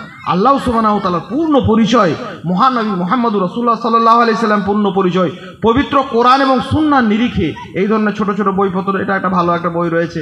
আরও আমাদের বিভিন্ন সিলেবাসগতভাবে বইগুলো আছে, আমাদের কাছে এগুলো যেন পৌঁছায়। আমরা যেন নারী, পুরুষ, আবাল, বৃদ্ধ, বনিতা আমরা শৈশব থেকে তাদেরকে এই ধরনের শিক্ষাগুলো দিতে পারি। আল্লাহ সুবহানাহু ওয়া তাআলা তৌফিক দেন। ঈমানকে মোট কথা আঁকড়ে ধরি, সহজ সরল কথা, যেটা হৃদয়ে যাপন করব, সেটাই মুখে বলবো, সেটা আমরা কাজে পরিণত করব। মসজিদ ভিত্তিক দার্সের, তালিমের বিভিন্ন প্রকার ব্যবস্থাপনাগুলি আমাদের জন্য অপরিহার্য এবং জরুরি। এটাকে আমরা মনে রাখি এবং আমরা ঈমানের পাঠকে আমরা আঁকড়ে ধরি। যেমন করে আমাদের সেই নবী ইউনূস আলাইহিস সালাতু ওয়াস সালাম বিপদে পড়ে প্রথম কাজ ঈমানকে আঁকড়ে ধরা। দ্বিতীয় কাজ, যে অবস্থাতে আপনি থাকুন আপনি শুকরিয়া করবেন। কার? আল্লাহ। শুকরিয়া মানে কি? কৃতজ্ঞতা প্রকাশ করবেন যে আল্লাহ আমাকে যেটুকু দিয়েছেন আলহামদুলিল্লাহ। যেমন করে আমরা কৃতজ্ঞতা প্রকাশ করি, আপনার বাড়িতে কিছু খাবার এলো আলহামদুলিল্লাহ, স্বামী কিছু উপার্জন করে নিয়ে এলো, স্ত্রী বললো যেটুকু এনেছে যেটুকু পেরেছে আলহামদুলিল্লাহ, মা কিছু রান্না করে দিল সন্তানের মুখে, ছেলে বলল আলহামদুলিল্লাহ। আল্লাহ সব প্রশংসা, আল্লাহ যেটুকু আমার জন্য লিখেছেন। এবং আমরা মানুষেরও কৃতজ্ঞতা প্রকাশ করি, আল্লাহ সুবহানাহু ওয়া তাআলা বলেছেন কৃতজ্ঞতা প্রকাশ করতে। মায়ের শুকরিয়া করি, মা কত সুন্দর রান্না করেছেন, আব্বা আপনি যেমন পেরেছেন তেমনি আমার জন্য উপার্জন করে এনেছেন। আমাদের মসজিদের ইমাম সাহেব আমাদের জন্য যতটা সাধ্য তিনি আমাদের জন্য পরিশ্রম করেছেন। আমাদের দায়িত্বশীল ভাই তিনি যেমন পেরেছেন আমাদের জন্য কাজ করেছেন। এই যে শুকরিয়া, যেমনই বিপদে পড়ুন, বিপদে পড়ার দূরের কথা, সুখের, আনন্দের, শান্তির, ঐশ্বর্যের, বৈভবের চূড়ান্ত জায়গাতে পৌঁছানোর পর আজকের এই পৃথিবী একটা হতাশায়, গ্লানিতে পরিপূর্ণ, কারোর মুখে শুকরিয়া নেই, কিচ্ছুটি নেই। অথচ মনে রাখবেন আল্লাহ সুবহানাহু ওয়া তাআলা পবিত্র কোরআনে স্পষ্ট করছেন, এই যে ইবাদতের নাম করে আমরা বহু কিছু করছি, জালসা করা, নামাজ পড়া, রোজা করা, ঈদ করা, হজ করা, উমরা করা, কোরবানি দেওয়া, সমস্ত ইবাদতের মৌলিক ভিত্তি ওয়াশকুরু লিল্লাহ। আল্লাহ বলছেন আল্লাহ শুকরিয়া করো, ইন কুনতুম ইয়াহু তা'বুদুন, বাস্তবিকই যদি তোমরা ইবাদত করতে চাও। ইবাদতের মৌলিক ভিত্তি হচ্ছে আল্লাহ সুবহানাহু ওয়া তাআলার প্রতি পরিপূর্ণ কৃতজ্ঞতা। যে হৃদয়ে আল্লাহর প্রতি কৃতজ্ঞতা, শুকরিয়া নেই, দুটি রাস্তা পৃথিবীতে। মনে রাখবেন মা বোনেরা, খুব ভালো করে শুনবেন, আপনারা তো শুনছেন মুখে, বহুত মনোযোগ সহকারে শুনবেন। পৃথিবীতে মাত্র দুটি রাস্তা, ইম্মা শাকিরা ওয়া ইম্মা কাফুরা। আল্লাহ বলেছেন ইন্না হাদাইনাহু সাবিলা, আমি দুটি রাস্তা তোমাদের জন্য উন্মুক্ত করে রেখেছি, ইম্মা শাকিরা ওয়া ইম্মা কাফুরা। হয় তোমরা শুকরগুজার, হয় তোমরা কৃতজ্ঞ পরায়ণ, অথবা তোমরা অকৃতজ্ঞ, অথবা তোমরা কুফরের মধ্যে পড়ে আছো। কোনো কিছুতেই শুকরিয়া নেই। এত চাষ, এত বাস, এত টাকা, এত পয়সা, এত খাওয়া, এত ভুড়ি বোঝ, এত বিবাহ শাদীর অনুষ্ঠানে অঢেল আয়োজন। দেখা হলে আসসালামু আলাইকুম, আসসালাম, ভাই কেমন? ভাই ব্যবসা বাণিজ্য ভালো অবস্থা নেই, দেশের অবস্থা খুব খারাপ, বাড়ি করছে, গাড়ি করছে, মাতম করছে, তাণ্ডব চালাচ্ছে, মেয়ের বিয়েতে ছেলের বিয়েতে একদম তাণ্ডব চলছে। তবুও দেখা হলে ভালো নেই, সত্যিই ভালো নেই। আপনার হৃদয়ে ফি কুলুবিহিম মারাদ, রোগ ধরেছে, জং ধরেছে। কিসের জং? কুফরের জং, অকৃতজ্ঞতার জং, নাশুকরিয়ার জং মরিচা পড়েছে। সেই জন্য ওই মুখ থেকে ভালো কথা বেরোয় না। আলহামদুলিল্লাহ ভালো আছি ভাই, সব ঠিক আছে, আলহামদুলিল্লাহ আল্লাহ যে হালে রেখেছেন। চরম বিপদে পড়ে আপনি এইটুকু শিক্ষা নেন, প্রথম কথা ঈমানকে আঁকড়ে ধরেন যে কোনো বিপদে। শুকরিয়া, কিছুতেই শুকরিয়া নেই। এবং আশ্চর্য একটা সমাজে আমরা বাস করি, কেউ কিছুতে শুকরিয়া করে, সবাই মনে করে সবারই প্রতি অকৃতজ্ঞ। মা সন্তানের প্রতি অকৃতজ্ঞ, ছেলে বাপের প্রতি, বাপ এত কিছু করে দিয়ে গেছে, ছেলে কিরকম না শুকরিয়া করেছে, না রে আমার বাবার বুদ্ধি ছিল, সব কিছু ছিল, ব্যবসা ছিল, রাস্তার ধারে এই জমিটা কিনে দিয়ে গেল না। এরকম বোকা মার্কার লোক, আমার সব চাচারা কিনে নিল, আমার বাপ কিনলো না, আজকে আমাদেরকে কি ভুগতে হচ্ছে। ইন্না লিল্লাহি ওয়া ইন্না ইলাইহি রাজিউন। সমস্ত কিছু প্রতিটি মুহূর্তে দুটো মানুষ সারা জীবন একটা পাশাপাশি বেডে জীবনযাপন করলো, সেই দুটি মানুষ জীবনের শেষ প্রান্তে গিয়েও মনে মনে করছে এর সঙ্গে বিয়ে সাথে না হলে মনে হয় ভালো হতো, এটা হয়ে আমি ঠকেই গেলাম। ওইখানে একটা জায়গাতে ঠিকঠাক হয়েছিল, বহু টাকা পাওয়া যেত, বিরাট একটা গ্রামার তৈরি হতো। সারা জীবন করার পর মনে হচ্ছে প্রকাশ করে ফেলছে। এই সর্বনেশের পৃথিবীতে আমরা যেন মুমিনরা আলাদা থাকি, এই সর্বনেশের চিন্তা ভাবনা থেকে আমরা যেন মুক্ত থাকি। আমাদের শিখিয়ে গেছেন আমাদের নবী, গোটা পৃথিবী তার বিরুদ্ধে একটাও লোক নেই, একা। ফেরাউনের মতো দুরাচারী শাসক দেশ থেকে বার করে দিয়েছে। আমাদের তো বহু লোক আছে, পান্ডুয়াতে আছে, সিমলাগড়ে আছে, অমুক আছে, তমুক আছে, হুগলিতে আছে, হাওড়াতে আছে। একজন মাত্র মানুষ, তার নাম মুসা আলাইহিস সালাতু ওয়াত তাসলিম, বের করে দিয়েছে ফেরাউন তাকে রাজ্য থেকে। তিনি মিশর থেকে চলে গেছেন মাদায়েনে, কেউ নেই, একা বসে আছেন একটা গাছের নিচে, একটা ছায়াতে বসেছেন চুপ করে, হতাশায়, গ্লানিতে, চিন্তায়, ভাবনায়, আশঙ্কায়, দ্বিধায়, দ্বন্দ্বে। আশ্চর্য একটা অনুভূতি তৈরি হচ্ছে বুকের ভেতর। মাথার ওপরের এক আকাশ যেন বিবর্ণ, পায়ের তলার বিস্তীর্ণ জমিন সংকীর্ণ, একটা লোক নেই কথা বলার। দোয়া করতে হবে, আল্লাহর কাছে চাইতে হবে, বিপদে পড়ে আল্লাহর কাছে চাইতে হবে। কোথায় যাচ্ছে মানুষ? রাস্তায় যাচ্ছে, ঘাটে যাচ্ছে, মঞ্চে যাচ্ছে, আল্লাহর কাছে চায় না। আরে ভারতের 30-40 কোটি মানুষ যদি মসজিদে এসে সব কটা মানুষ একবার করে আল্লাহর কাছে কাঁদতো, তবুও তো একটা মনে শান্তি হতো যে আমরা একটা জায়গাতে দাঁড়াচ্ছি, কার সামনে গিয়ে দাঁড়াচ্ছি, কোন মঞ্চে গিয়ে দাঁড়াচ্ছি, আল্লাহর ঘরে আসতে পারলাম না বিপদে পড়ার পরেও। মানুষ বলছে একত্রিত হয় গোটা মুসলিম সমাজ, আল্লাহর ভয়ে যে জাতি একত্রিত হতে পারেনি, জাহান্নামের ভয়ে যে মানুষ একত্রিত হতে পারেনি, সেই মানুষ ওই কার ভয়ে? ওই রাষ্ট্রীয় স্বয়ংসেবকদের ভয়ে আর মোদির ভয়ে এক হবে? এটা হয়?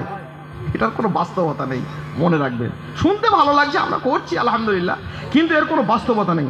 আল্লাহর ভয়ে যে লোক এক হতে পারেনি, যে জাতি আল্লাহর ভয়ে মসজিদে এসে হাঁটু গেড়ে রুকু করে সাজদা করে যে জাতি নিজের ঐক্যকে প্রতিষ্ঠিত করতে পারেনি, জালেমের ভয়ে সেই জাতি ওই রাস্তাঘাটে গিয়ে এক হবে, এটা সত্য নয়। আপনারা মনে করছেন কেউ সত্য? আমার মনে হয়নি, অধিকাংশ মানুষেরই মনে হবে না। আসলে এর কোনো বাস্তবতা নেই। আমরা একত্রিত হব কোথায়? মুসা আলাইহিস সালাম দেখলেন যে দোয়া করতে হবে, আমাদেরকে শিখিয়ে গেলেন দোয়া করতে হবে। তো দোয়াটা কিভাবে করব? দোয়া করতে গিয়ে মুসা আলাইহিস সালাম একটা জিনিস এখানে সচেতনভাবে তিনি আমাদের কাছে প্রকাশ করলেন, যে আল্লাহর শুকরিয়া থেকে যেন না সরে যায়। বিপদে পড়ে গেছে, আল্লাহ ফেরাউন আমাকে খুব মারছে, এরকম করছে, ফেরাউনকে তুমি ধ্বংস করে দাও, নষ্ট করে দাও, আমার অধিকার ফিরিয়ে দাও, আমাকে মিসরের রাজা করে দাও। এসব কিছু বললেন না। বললেন না কেন জানেন? ভয়ে। ভয়টা কি? যে আল্লাহর অকৃতজ্ঞ বান্দা হয়ে যাব না তো আমি? প্রতিনিয়ত কুফরি করছে সন্তান, নাশকরি করছে স্ত্রী, অধিকাংশ পুরুষ আজকের সমাজে চুরি করছে, সুদ খাচ্ছে, ঘুষ খাচ্ছে, বাড়ির লোকদের প্ররোচনায়, প্রতারণায়, তাদের অসীম চাহিদা, টাইল চাই, বাড়ি চাই, গাড়ি চাই, ছাদ চাই, অমুক চাই, তমুক চাই। স্বামীর উপার্জনের অবস্থা খুব অল্প। আজকে দীর্ঘস্থায়ী হারাম এবং অবৈধ রুজির যারা কারিগর, যাদেরকে কারিগর হতে হয়েছে, তাদের বড় রকমের একটা কারণ, আমি সমাজের রন্ধ্রে রন্ধ্রে ঢোকা লোক, মহিলারা তারা উৎকোচ দেয়, অন্যায়ভাবে প্রতারণা করে, প্রতারিত করে, এবং তারা শেষকালে কি বলে, আমাদের ও কি করে নিয়ে আসছে আমি তো জানি না। তুই জানো না কেন? তুমি বলো স্বামীকে কথা বলো যে আপনি আমার মানে খাবার এবং বস্ত্র, অন্ন বস্ত্রের আপনার জোগাড়ের মানে দায়িত্ব আছে, কিন্তু যেটুকুই নিয়ে আসবেন যেন হালাল নিয়ে আসেন, বৈধ নিয়ে আসেন। আজও অজস্র রকমের চিন্তা ভাবনার মধ্যে আমরা নিজেদেরকে গুলিয়ে ফেলেছি, নিজেদের পরিবারগুলিকে আমরা হারাম রুজি রোজগারের কারখানা তৈরি করেছি। চাই, আমার চাই, শুকরিয়া বলে কিছু নেই, কৃতজ্ঞতা বলে কিছু নেই। মুসা আলাইহিস সালাম দেখলেন এই ভুলটা যেন কোনো রকম আমার দ্বারা না হয়। আল্লাহর কাছে কিছু চাইতে গিয়ে আল্লাহকে যেন এই কথা না বলি যে আল্লাহ আমি খুব বিপদে পড়েছি, আমার কিছুই নাই, আমি হাউতাস, অকৃতজ্ঞতা হয়ে যাচ্ছে না তো। সেই জন্য তিনি একটা দোয়া করলেন, রব্বি আন্নী লিমা আনজালতা আলাইয়া মিন খায়রিন ফাকির। হে আমার রব, হে আমার প্রতিপালক, হে আল্লাহ, তোমার পক্ষ থেকে তুমি আমাকে যেটুকুই দাও ওইটুকুরই আসলে আমি কাঙ্গাল, আমি ভিখিরি, আমার তো কিছুই নেই। শুকরিয়ার কথা, বিপদে পড়ে আল্লাহ সুবহানাহু ওয়া তাআলার কাছে কৃতজ্ঞতা প্রকাশ করা। আমরা প্রতিনিয়ত আল্লাহর শুকরিয়া করবো, কৃতজ্ঞ। যেটুকু পেয়েছি, কত কি পেয়েছি, মানুষ হিসেবে জীবন পেয়েছি, কিছুই তো ছিলাম না। ঘর পেয়েছি, বাড়ি পেয়েছি, অট্টালিকা পেয়েছি, স্বামী, স্ত্রী, সন্তান, বন্ধু বান্ধব, অনেক কিছু আলহামদুলিল্লাহ পেলাম, খেতে পেলাম। আমাদের 10 বছর আগে, 20 বছর আগে, 50 বছর আগে আমাদের বাপ মাদের যে অবস্থা ছিল, বিভিন্নভাবে তারা কষ্ট ছিল। রাস্তাঘাট পেলাম, কলকারখানা পেলাম, ইন্টারনেট পেলাম, মোবাইল পেলাম, আর হাজার রকমের যন্ত্রপাতি আবিষ্কার, দুনিয়ার বহু কিছু পেলাম। এত পাওয়ার পর শুকরিয়া নেই, কৃতজ্ঞতা নেই। এই মানুষটা ইবাদত করতে পারে না। মুসা আলাইহিস সালাম কি শেখালেন? দুটি জিনিস শেখালেন। বিপদে পড়ে আল্লাহর কাছে দোয়া করব নিয়মিত,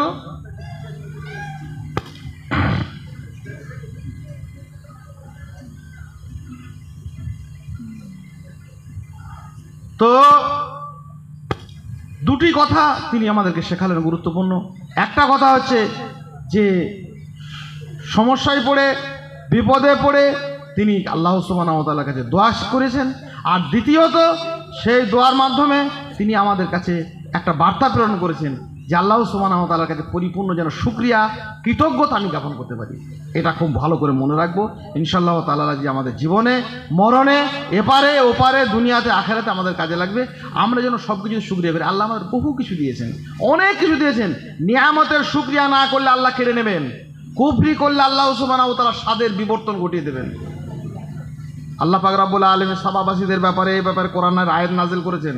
সাবা বলে একটা প্রদেশ ছিল, সেখানকার কওমরা, সেখানকার জাতিরা, তাদেরকে আল্লাহ সুবহানাহু ওয়া তাআলা বাগান দিয়েছিলেন, ফুলে ফলে আচ্ছাদিত একটা বাগান। সেই বাগান ছিল খুব আশ্চর্য রকমের।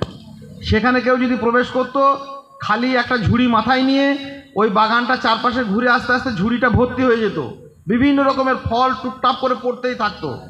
কিন্তু সাইলাল আরিম, বাঁধ ভাঙা জলোচ্ছ্বাস দিয়ে আল্লাহ সুবহানাহু ওয়া তাআলা সে বাগানকে ধূলিসাৎ করে দিলেন। যখন তারা কুফরি করলো, আল্লাহর নিয়ামতের অস্বীকার করলো, আল্লাহ সুবহানাহু ওয়া তাআলার নিয়ামতের পূর্ণ শুকরিয়া করলো না, আর সেই বাগানে কি হলো, দুটি আযাব দিয়েছিলেন আল্লাহ। একটা হচ্ছে তিক্ত স্বাদযুক্ত কিছু ফল দিয়েছিলেন তাদেরকে, সেই স্বাদের বিবর্তন ঘটে গিয়েছিল। এত সুন্দর সুন্দর পাকা সুমিষ্ট ফল বাদ দিয়ে সেই সমস্ত এমন কিছু ফলের গাছ সেখানে রাখলেন যার স্বাদের সম্পূর্ণ বিবর্তন ঘটে গেল। আজকে স্বাদের বিবর্তন ঘটছে না। বাপকে বাপ বলে ডাকছে, বাপ খুশি হচ্ছে না। বাপকে বাপ বলে ডাকবে, মাকে মা বলে ডাকবে, মায়ের হৃদয় পরিপূর্ণ হয়ে যাবে। মা সন্তানের নাম ধরে ডাকবে, মায়ের মুখ দেখলে মানুষ হৃদয়ে বিগলিত হয়ে উঠবে, পিতার মুখ দেখলে হৃদয় বড় হয়ে উঠবে। বাপকে দেখে মুখ ঘুরিয়ে পালাচ্ছে, সন্তানকে দেখে বাপ বিরক্ত হচ্ছে, নিজের আত্মীয় পরিজন বন্ধু থেকে মানুষ চোখ সরিয়ে নিচ্ছে। স্বাদ নেই, গন্ধ নেই, ভালোবাসাহীন বিবর্ণ একটা সমাজ না থাকা হওয়ার একটা বড় কারণ শুকরিয়া না থাকা। তাহলে আমরা সব কিছুতে আল্লাহ সুবহানাহু ওয়া তাআলা আমাদেরকে শুকরগুজার কৃতজ্ঞ পরায়ণ বান্দা হিসেবে আল্লাহ পাক রব্বুল আলামিন আমাদেরকে কবুল করুন, আল্লাহুম্মা আমিন। 3 নম্বর একটা উদাহরণ দিলাম যাতে মনে থাকে। তৃতীয় হচ্ছে যখন বিপদে পড়বো আল্লাহর কাছে আমরা সাহায্য চাইবো বিভিন্নভাবে, যে কোনো। কিন্তু বিপদ মুসিবত সাধারণত আসে, আল্লাহ সুবহানাহু ওয়া তাআলা বলেছেন যাহারাল ফাসাদ ফিল বাররি ওয়াল বাহর বিমা কাসাবাত আইদিন নাস, মানুষের কৃতকর্মের জন্য, মানে পাপের জন্য। মানুষকে নানা রকমের আল্লাহ সুবহানাহু ওয়া তাআলা যে পরিমণ্ডলগুলো তৈরি করে দিয়েছেন সেখানে পাপেরও একটা আবাহন আছে। সেই পাপের মধ্যে মানুষ যখন ঢুকে পড়ে তখন বিপদ একদম ষোলো আনা হয়ে আমাদের সামনে আসে। আমি সেই পাপটার মধ্যে জড়িয়ে থাকবো, পাপ করব, আর বলবো আল্লাহ মুসিবত থেকে সরাও, এটা হবে না। লোকের কাছে আপনি যতই শুনুন, মানে একটা রোগের ক্ষেত্রেও দেখেন, যে কারণে আমার রোগটা সৃষ্টি হচ্ছে, মনে করুন ধূমপানের জন্য ফুসফুসে তার অন্ত্রের একটা বড় রকমের ইনফেকশন তৈরি হয়েছে, তো সেটা সারবে না কতটা ক্ষতি হয়েছে সেটা ডাক্তার বুঝবে, যে বুঝবে সে পরের কথা। কিন্তু প্রথম কথা হচ্ছে তাকে তো ওই সিগারেট খাওয়া বা গাঁজা খাওয়াটা ছাড়তে হবে নাকি? সে বলবে আমি খেয়েই যাব আর আমার ফুসফুসের চিকিৎসা হয়েই যাক, এটা হয়? নাবিরা শেখাচ্ছেন আমাদেরকে এসে যে যখন বিপদে পড়বে, সামনে যখন বিপদ একদম মূর্তিমতি হয়ে চলে এসেছে, পাপ থেকে সরতে হবে, দূরে থাকতে হবে, দৌড়তে হবে, ছুটতে হবে। আমরা ঘুরিয়ে করলাম কি, পাপকে টেনে নিয়ে এলাম, বুকে জড়িয়ে নিয়ে এলাম। সারাদিন নেটে বলছে আমাদের, রাতের বেলায় নেট বলছে আরেকবার নেটটাকে আমাকে চার্জ করে দিন। কেন? মানে সারাদিন পাপ করে ওর শেষ হয়নি, আবার রাতে করতে হবে। ভয়ঙ্কর অবস্থা। তাহলে এত নেট কি লাগে গো? মানে গোটা রাত দিনের বেলাতে মন ভরেনি, আরো এই পাপগুলোকে মানুষ কি করে নিয়ে আসছে, এই দু হাতে করে জড়িয়ে নিয়ে আসছে। বিপদ থেকে বাঁচতে মা বোন, ছেলে মেয়ে, স্ত্রী পুরুষ, যুবক যুবতী, ভাই বোন সকলকে বলছি, আপনাকে প্রথম কথা পাপ থেকে একটু দৌড়তে হবে। একটা উদাহরণ দিলে বুঝতে পারেন। ইউসুফ আলাইহিস সালাম একজন নবী ছিলেন, তার সামনে একদিন এসে দাঁড়ালো একটা পাপ, সে ভয়ঙ্কর পাপ। কি পাপ? পবিত্র কোরআন আল্লাহ পাক রব্বুল আলামিন সূরা ইউসুফে দীর্ঘ আলোচনা করেছেন, একবার অনুবাদটা পড়বেন, খুব ভালো লাগবে। ফারাওয়াদাতুল্লাতী ওয়া ফি বাইতিহা নাফসি ওয়া গাল্লাকাতিল আবওয়াব। ইউসুফ আলাইহিস সালাম যে বাড়িতে থাকতেন, মিশরের যে রাজার বাড়িতে তিনি আশ্রিত ছিলেন, কুয়ো থেকে তুলে নিয়ে গিয়ে তাকে নিয়ে গিয়েছিল যেখানে সে স্থায়ী হয়েছিল, সেই রাজার স্ত্রী, রাজমহিষী মানে রানী, ইউসুফ আলাইহিস সালামের প্রতি ভক্তিতে, ভালোবাসায়, প্রেমে গদগদ। এমনকি এমন কুমন্ত্র কুলিপ্সা চরিতার্থ করার জন্য সেই মিশরের রানী, সে যে মহিলা নয়, সেই সুন্দরী খুব, সেই স্মার্টও খুব, তার নানা রকমের ছলাকলাও আছে, সমস্ত কিছু নিয়ে যুবক ইউসুফ আলাইহিস সালামকে সেই পাপে আকৃষ্ট করার জন্য একটা ঘরের ভিতরে ভরে বিশাল প্রাসাদ, চারপাশের দরজাগুলো বাইরে থেকে সব আঁটিয়ে দিয়ে একদম সামনে এসে দাঁড়ালো। গল্লা খাতিল আবু আব, সব দরজা বন্ধ করে দিল, বাইরে সব চাকর টাকর আছে সব বলে দিয়েছে, সব সিল করে দিয়েছে। ইউসুফ আলাইহিস সালাম ঘরের ভিতরে একা, তাকে জোর করে এইভাবে ঘরের ভিতরে ঢুকিয়ে দিয়েছে। এখন সেখানে দাঁড়িয়েছে সুন্দরী মহিলা, ইউসুফ আলাইহিস সালাম যুবক, সামনে এসে বলছে কালাত হাইতালাক, মিশরের রানী বলছে এসো প্রিয়, তোমার মনোবাঞ্ছা পূর্ণ করো। কোরআনের ভাষা। কি করবে, ভারী বিপদের কথা। ইউসুফ আলাইহিস সালাম নবী, আপনি সেই নাবিদের, আমরা আমাদেরই তো নাবি, আমরা তো সেই নাবিদেরই সন্তান, আমরা সেই নাবিদেরই তো উম্মাদ, আমরা সেই সমস্ত নাবি রসুলদের উপরে ঈমান আনা মুসলিম।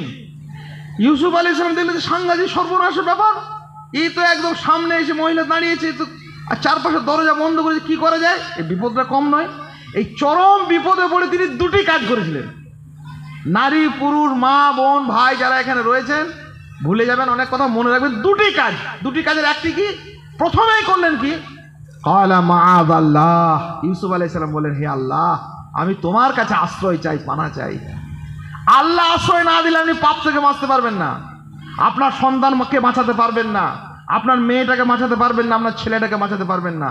আল্লাহর কাছে আশ্রয় চাইতে হবে, আল্লাহ আমার সন্তানকে রক্ষা করো, আমাকে বাঁচাও, আমার প্রিয়জনদেরকে বাঁচাও, পরিবারকে বাঁচাও। গ্রামে গঞ্জে পাড়ায় প্রতিবেশী আরও আসছে, আরও বিজ্ঞানের আরও নতুন নতুন আবিষ্কার আসছে যা থেকে আপনি বাঁচাতে পারবেন না। কে পারবে বাঁচাতে? রাত দুপুরে উঠে গিয়ে ছাদের ওপর থেকে গিয়ে কি ভয়ঙ্কর বড় বড় কলেজ ইউনিভার্সিটিতে ধুমধাম করে ছাদ থেকে লাফ দিয়ে পড়ছে আর মরছে। অজস্র রাহাজানিময় একটা পরিবেশ সৃষ্টি করে দিয়েছে গোটা সোসাইটি জুড়ে, কিছু করার নেই। কে বাঁচাবে? শিক্ষা দীক্ষা, আমাদের বিভিন্ন রকমের চর্চা, আমাদের বিভিন্ন রকমের কি বলবো পরিকাঠামো, কোনো কিছুই যথেষ্ট নয়। একমাত্র বাঁচাতে পারেন মহান আল্লাহ। তাহলে প্রথম কাজ ইউসুফ আলাইহিস সালাম চাইলেন মাআযাল্লাহ, আল্লাহ তুমি আমাকে রক্ষা করো, আল্লাহ তোমার কাছে আশ্রয় চাইছি। একবার চেয়েছি যে আল্লাহ আমার ছেলেগুলো এই পাপ থেকে বাঁচুক, আমার এই অন্যায় থেকে আমি নিজে বাঁচি, অন্তত কি করে বাঁচবো, আল্লাহ সুবহানাহু ওয়া তাআলার কাছে পানা চাই, আশ্রয় চাই।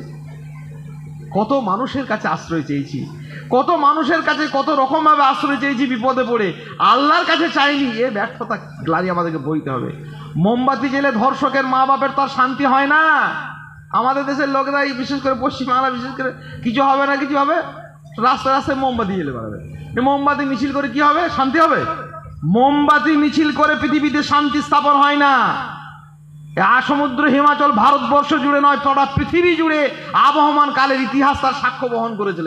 মোমবাতি জ্বালালে একটা লাভ হয়, বড় বাজারের ওই বড় বড় সেই সমস্ত গোডাউনগুলো আছে ওদের মালিকদের মোমবাতিগুলো বিক্রি হয় আর মোটা মোটা কিছু টাকাও ইনকাম হয়। যখনই আমাদের দেশে কোনো রকমের গন্ডগোল হয়, কেউ ধর্ষিতা হলো, কাউকে অন্যায়ভাবে মার্ডার করা হলো, কাউকে ছাদ থেকে ফেলে দেওয়া হলো, রাজনৈতিক রেতানের প্ররোচনায় প্রতারণায় কোনো মানুষকে পরিকল্পিতভাবে খুন করা হলো, তখন বড় বাজারের গোয়েন্দারা এই বড় বড় আড়তদাররা কি করে জানেন?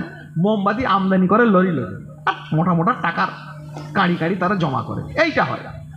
পাপ থেকে বাঁচতে হলে, ভয়ঙ্করভাবে ধর্ষণ বন্ধ করতে হলে, হত্যা বন্ধ করতে হলে, খুন বন্ধ করতে, আপনার বাড়ির পাপাচারী পরিবেশ বন্ধ করতে হলে, আপনার স্বামীটাকে মহৎ হিসাবে আপনি যদি দেখতে চান, আপনার পরিবারের স্ত্রীটাকে যদি অত্যন্ত মানে একজন সুন্দর ভাই হিসেবে আপনি জীবনে প্রতিস্থাপিত করতে চান, তাহলে একটা কাজ, প্রথম কথা, পাপ থেকে বাঁচতে হবে। বাঁচার দুটি রাস্তা, একটা হচ্ছে আল্লাহর কাছে সাহায্য চাও, আল্লাহ তুমি আমাকে রক্ষা করো। বিভিন্ন রকমের দোয়া নবী সাল্লাল্লাহু আলাইহি ওয়াসাল্লাম শিখিয়েছেন, আমরা সেগুলি যেন পাঠ করি। আর দুই, আল্লাহর কাছে শুধু চাইবো আল্লাহ বাঁচাও বললে আল্লাহ বাঁচিয়ে দেবে তা না।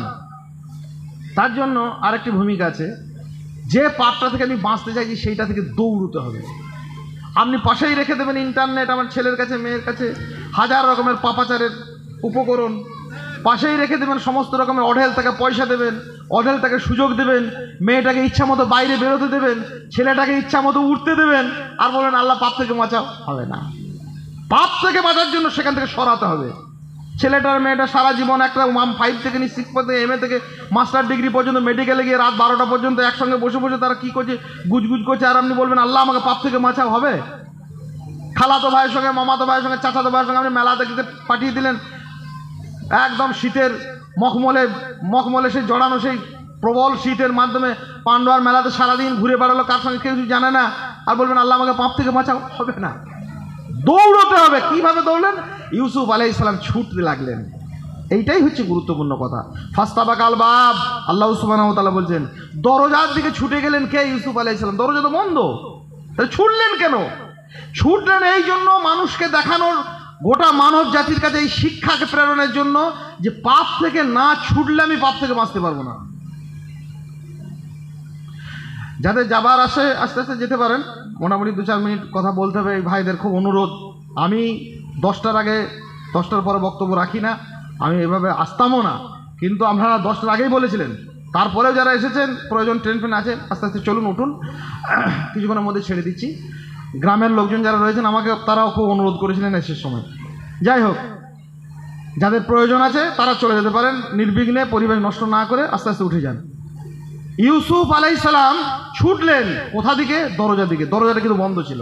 এমন সময় মিশরের রাজা চলে এলো। তিনি বললেন যে আমাকে, মহিলাটি তখন তার কাছে অনেক রকমের ইনিয়ে বিনিয়ে নাকি সুরে কান্না করতে লাগলো যে এমন একটা লোক এসছেন, আপনার বাড়িতে রেখেছেন, আমাকে সে অন্যায়ভাবে প্রস্তাব দিচ্ছিল। তখন ইউসুফ আলাইহিস সালাম বললেন ফারাওয়াদাতনি আন নাফসি, আরে এই মহিলা তো আমাকে অন্যায়ের দিকে আসতেছে, আমি কি করেছি? আমি তো কিছু করিনি, আমাকে জোর করে নিয়ে এলো, আমাকে এর ঘরের ভিতরে ভরে।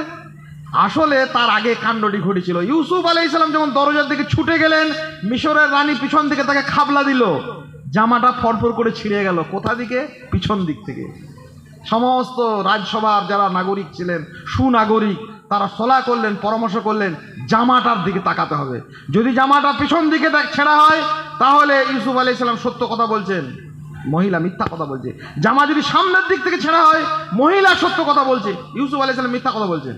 ফালাম্মা রা কামিসাহু কুদ্দা মিন দুবুর, যখন দেখা গেল জামা তো পিছন দিক থেকেই ছিঁড়েছে, তখন মিশরের রাজা বললেন ইউসুফ আরিদানা, ছেড়ে দাও, আমি সব বুঝে নিয়েছি, এসব মেয়েদের পরিকল্পনা, এ চরম অন্যায় কাজ করেছে। মোট কথা ইউসুফ আলাইহিস সালাম সেই যাত্রায় রক্ষা পেলেন। আল্লাহ পাক রব্বুল আলামিন তাকে পবিত্র ঘোষণা করে দিলেন। মিশরের রাজসভায় তার সততা, সচ্চরিত্রতা প্রমাণিত হলো একটা কাজের ভিত্তিতে, পাপ থেকে পালিয়ে যাওয়া। আপনার কাছে সুদ আসছে, ঘুষ আসছে, অশ্লীলতা আছে, পর্নোগ্রাফি আছে, হাজার রকমের পাপ, বেপর্দা, অশ্লীলতা সব আকীর্ণ হয়ে যাচ্ছে। আপনি যদি বলেন যে ঠিক আছে এসেছে, আমি কি করব? ইউসুফ আলাইহিস সালাম তো তা তো বললেন না যে মহিলা সব দিকে দরজা বন্ধ করে দিয়ে আমাকে ডাকছে, আমি কি করব, এরকম বললে হবে? আপনি ছুটুন। যত রকমের ওই নানা রকমের সুদী কারবার আছে, গায়ে গায়ে সব চিটিং বা চোররা এসে এসে বাড়ি বাড়ি ঢুকিয়ে দিয়ে যায়, সুদ খাওয়ার পদ্ধতি শিখিয়ে যায়, আরও কত রকমের অশ্লীলতার পরিবেশন হচ্ছে। আপনি শুধু পালাবার চেষ্টা করুন যে না আমি এখানে থাকবো না, এটা অন্যায়। একজন মহিলা, বহু জায়গাতে বলেছি, পশ্চিমবাংলা মুর্শিদাবাদের আমাদের এক দিনী ভাই, সেখানে তার স্ত্রী, যে বাড়িতে তার বিয়ে হয়েছিল, সেই মেয়েটি এসে বলল কিছুদিন থাকার পরে যে সব বাড়ির লোকজন একদিন জমা হয়েছে কোনো একটা অনুষ্ঠানে, তো সকল মহিলারা, পুরুষরা সবাই আছেন। মেয়েটি হিজাবের মধ্যে তাদের কাছে গিয়ে বললেন যে আপনাদের কাছে আমার একটা অনুরোধ কি? আপনাদের কাছে করো জোরে, আমার হাত জোর করে একটা অনুরোধ করছি, সেটা হচ্ছে আমি তো নতুন বিয়ে হয়ে আমি এসেছি আর বউ হয়ে আপনাদের বাড়ি, আমাকে এই বাড়ির সংলগ্ন যে কোনো একটি জায়গাতে এক টুকরো থাকার মতো জায়গা আমাকে, আমার মানুষটিকে আপনারা দেন। সে তালপাতার ছাউনি হোক, ছিটে বেড়ার ঘর হোক, মাথার ওপর অ্যাসবেস্টার হোক, টালি হোক, আপনাদের এই বিরাট প্রাসাদে আমি কোথাও থাকতে রাজি নই, আপনাদের কাছে অনুরোধ। খুব ভালো করে মনে করে শুনবেন। সকল বারুল বললে কি ব্যাপার, কেন আমাদের এখানে থাকতে অসুবিধা কি? বলে আপনাদের এখানে থাকতে আমার ভয়ে সারা রাত ঘুম হয় না। বলে কিসের ভয়? বলে এই ঘরটাতে, এই প্রাসাদটাতে যে কোনো সময় আল্লাহর আযাব আসবে, এইটা আমার ভয় হয়। বলে আমাদের ঘরে আযাব আসবে? বাড়ির লোক বলে হ্যাঁ আসতে পারে, পৃথিবীতে বহু জায়গাতে এসেছে। যে কারণে মানুষের ঘরে সমস্ত রকমের অভিশাপ বর্ষণ হয়, সমস্ত কারণগুলি আপনাদের ঘরে আছে।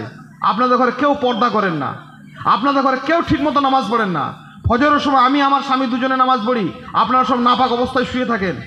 আপনাদের ঘরে হালাল রুজির কোনো বাজবিচার নেই।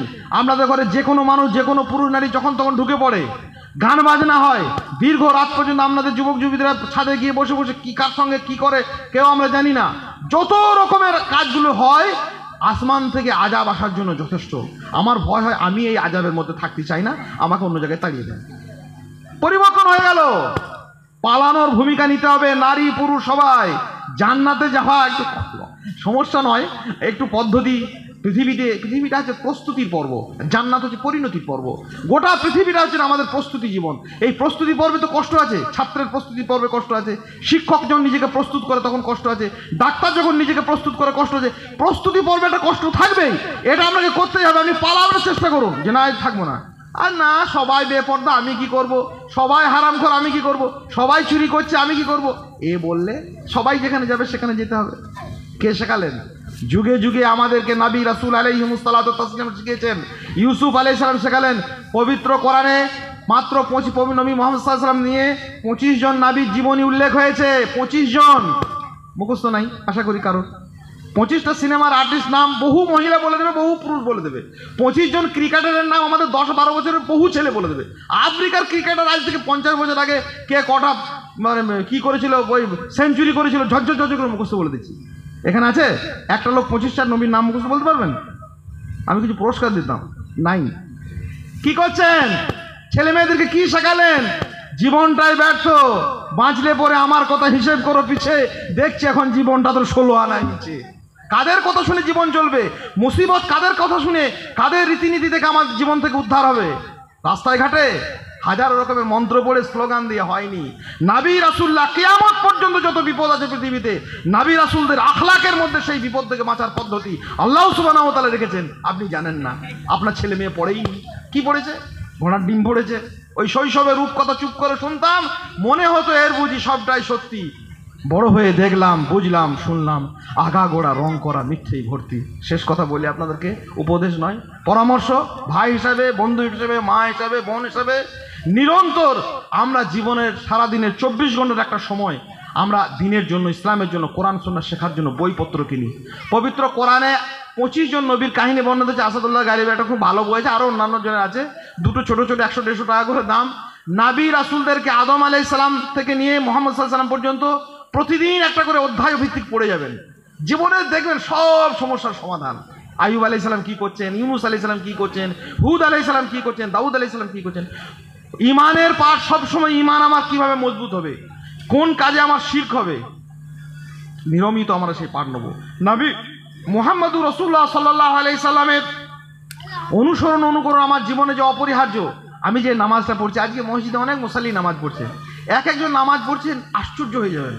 এক ভাই আমি বলতে গেলাম, তো লোকটা চলে গেলেন, ভদ্রলোক, ওনার প্রতি রাগ খুব কিছু নাই, বসে বসে নামাজ পড়ছেন। আচ্ছা, অসুস্থ হয়ে যদি বসে বসেই নামাজ পড়ে, তো হাত দুটি আর ওনার ভঙ্গিটা অন্যান্য মুসল্লিটা দিলেন ঠিক নাগর দোলার মতো যেমন দোলে তেমনি করে এরকম করছেন, দুলেই যাচ্ছেন। পৃথিবীতে কোনো দল গোত্র মাজা মানাজের নয়, পৃথিবীতে কোথাও নেই, আজিব। আসলে উনি জানেন না, কেউ শিখাননি। কেন শিখিনি? 5 ওয়াক্ত সালাত আদায় করতে আমরা শিখিনি। নামাজ শিক্ষা বই কেনা যায় না, যে কোনোভাবে কিনুন, 1 টাকা কিনুন, 2টো কিনুন। একটা বই কনফিউশন হলে 3টে লেখকে কিনুন, 4টে লেখকের কিনুন। কিয়ামতের মাঠে প্রথম হিসাবে হবে নামাজের, আপনি নামাজ শিখলেন না। তাহলে শিক্ষণীয় শুধুমাত্র অভ্যাসগত ইমানের বিশ্বাসের পথ থেকে আমরা চর্চিত বিশ্বাসের পথে যেন যাত্রা করি। ইমানের পাঠ নিই, কোরআন তেলাওয়াত করি, কোরআনের তর্জমা পড়ি, যে ইবাদতগুলো করছি সেগুলো মুহাম্মদুর রাসূলুল্লাহ সাল্লাল্লাহু আলাইহি ওয়াসাল্লামের মতো হয়। আর মা বোনেদের জন্য, বিশেষ করে মহিলাদের জন্য, আমাদের বোনেদের জন্য, মায়েদের জন্য 3টে জিনিস মনে রাখবেন। একটা, বাড়ির মালিক আসলে আপনারাই। বাড়ি তৈরি করে আমাদের ভাইরা, সে বাড়িতে থাকে কতক্ষণ, কেউ আরবে থাকে, কেউ বিদেশে থাকে, কেউ স্কুলে থাকে, কেউ কলেজে থাকে, কেউ অফিসে থাকে, কেউ আদালতে থাকে। বাড়িটাতে প্রকৃত থাকেন কারা? মায়েরা, আমাদের বোনেরা, আপনাদেরই বাড়ি। ওই পরিবারকে আল্লাহ পাক রব্বুল আলামিন বলেছেন, কু আনফুসাকুম আহলিকুম নারা, তোমরা নিজেকে আর নিজের পরিবারকে জাহান্নামের আগুন থেকে বাঁচাও। কি করে বাঁচাবেন? বাঁচানোর একমাত্র রাস্তা তো মেয়েদের হাতে। আপনারা পারেন বাড়িটা যত্ন করতে। 3টে জিনিস যদি বাড়িতে থাকে, ইনশাল্লাহ আপনারা অগ্রগতির পথে অনেকটা এগিয়ে গেছেন। সালাফদের একটা মানহাজ বলে আজকের আলোচনা শেষ করি। সালাফরা কারোর বাড়িতে গেলে প্রথমে তারা জিজ্ঞাসা করতেন এবং এই ব্যাপারে খোঁজ নিতেন যে এই বাড়িতে 3টে জিনিস আছে, একটা হচ্ছে নামাজ, একটা হচ্ছে পর্দা, একটা হচ্ছে হালাল রুজি। যদি না থাকতো তাহলে তারা মনে করতো এই বাড়িটা অভিশপ্ত বাড়ি, যে কোনো সময় আল্লাহর আযাব চলে আসতে পারে। নিজের বাড়িকে অভিশপ্ত বাড়িতে পরিণত করবেন না। মায়েরা, বোনেরা, আপনারা সচেষ্ট হন। আপনার বাড়ির প্রতিটি সদস্য কি করবে? নামাজ পড়বে। আর বাড়ির ওই লোকটাকে পুরোপুরি আপনি নির্দেশ দেন যে তুমি যেটুকু নিয়ে আসবে হালাল নিয়ে এসো। তারপরে যদি সে আরাম, আপনি বেঁচে থাকবেন ইনশাল্লাহ, আপনি তাতে দোষী হন, আপনার বাড়ি তাতে মুক্ত থাকবে। সে আনুক, জাম আনুক, কিন্তু আপনি এটা পরিষ্কার ঘোষণা করেন যে আমার বাড়িতে আমাদের জন্য যেটুকু নিয়ে আসো হালাল রুজি নিয়ে এসো। 3টে জিনিস সালাফদের মানহাজ ছিল। যে বাড়িতে পর্দা নেই, নামাজ নেই আর হালাল রুজি নেই, সে বাড়িটাকে তারা অভিশপ্ত বাড়ি মনে করতেন। আমরা নিজেদের অজান্তে, নিজেদের অজ্ঞতায়, নিজেদের পরিবারগুলোকে যাদের নামে ভালোবাসার নামে আমরা এত সময় ব্যয় করি, সেটাকে অভিশাপের একটা কি বলবো মানদণ্ড করেছি। এটি আমাদের জন্য বড় ব্যর্থতা, বড় গ্লানি। মনে রাখতে হবে আল্লাহ সুবহানাহু ওয়া তাআলা অসীম ক্ষমতার অধিকারী, তিনি রাজ্জাক, তিনি আল্লাহ সুবহানাহু ওয়া তাআলা সমস্ত কিছুর কুল কায়নাতের মালিক। আমরা যে কোনো সমস্যায় পড়ি, যে কোনো বিপদে পড়ি, মৌলিক কতগুলো পদ্ধতি যদি অবলম্বন করি, ইনশাআল্লাহ তাআলা দুনিয়ার বিপদ থেকেও আমরা রক্ষা পাবো, আর আখিরাতের সেই চূড়ান্ত সুখময় জায়গার আমরা অধিকারী হতে পারবো। আল্লাহ পাক রব্বুল আলামিন সার্বিকভাবে আমাদেরকে সেই তৌফিক দিন, আল্লাহুম্মা আমিন। প্রথম থেকে যে কথাগুলো আমি বলার চেষ্টা করেছিলাম সেটা হচ্ছে, যে কোনো সমস্যায় পড়ে বেশি বেশি করে, সমস্যায় না পড়লে যেগুলো করবো না তা নয়, সমস্যায় পড়লে বেশি বেশি করে আমরা আঁকড়ে ধরবো কিসে? ইমানকে। কিসে আমাদের ইমান মজবুত হবে? কোনো শিরকের কার্যকলাপে আমাদের ইমান যেন বিনষ্ট না হয়। 2, আল্লাহর প্রতি গভীর শুকরিয়া, কৃতজ্ঞতা প্রকাশ করা। 3, যে কোনো ধরনের পাপ থেকে নিজেদেরকে সুরক্ষিত রাখা। আর সলাতের মধ্যে ইয়া আইয়ুহাল্লাযীনা আমানু ইসতাঈনু বিস-সাবরি ওয়াস-সালাহ, হে ঈমানদার মানুষরা, তোমরা নামাজ এবং সবরের মাধ্যমে আল্লাহর কাছে সাহায্য চাও। নামাজকে আঁকড়ে ধরা, পর্দাকে আমাদের মধ্যে অশ্লীলতা থেকে নিজেদেরকে মুক্ত রাখা, এবং সর্বোপরি হালাল রুজি রোজগারের প্রতি আমাদেরকে যত্নশীল হওয়া। আল্লাহ পাক রব্বুল আলামিনের কাছে বেশি বেশি দোয়া করি, আল্লাহ সুবহানাহু ওয়া তাআলা এই উম্মাতকে, এই মিল্লাতকে, আমাদের এই কওমকে, আমাদের নিজেদেরকে, আমাদের ভাই বোন, আত্মীয় স্বজন, আলাহাল গোটা বিশ্ব মুসলিমের সমস্ত উম্মাতকে আল্লাহ পাক রব্বুল আলামিন আমাদেরকে পরিপূর্ণভাবে নবী রাসূল আলাইহিস সালাতু ওয়াত তাসলিমগণ যেভাবে বিপদে পড়ে নিজেদের ভূমিকা পালন করেছেন, তার শুকরিয়া করেছেন, আল্লাহর কাছে সাহায্য করেছেন, সেই পদ্ধতিতেই আমাদের গোটা জীবন জুড়ে আল্লাহর প্রতি আনুগত্যশীল থাকার আমাদেরকে তৌফিক দিন, আল্লাহুম্মা আমিন। এবং আখেরাতে আমাদের সেই চূড়ান্ত, আমাদের কাঙ্ক্ষিত সেই বাসনার, আমাদের কামনার সেই সুখময় জায়গা জান্নাতের দিকে ধাবিত হওয়ার তৌফিক দিন, আল্লাহুম্মা আমিন। সারা বিশ্বে যে সমস্ত মুসলমান নির্যাতিত, অত্যাচারিত, হে আল্লাহ সুবহানাহু ওয়া তাআলার কাছে আমরা সকল মানুষের, সকল উম্মাতের, সকল মিল্লাতের দোয়া, আল্লাহ সুবহানাহু ওয়া তাআলা জালেমদের সমস্ত চক্রান্তকে ব্যর্থ করে দিন, আল্লাহুম্মা আমিন।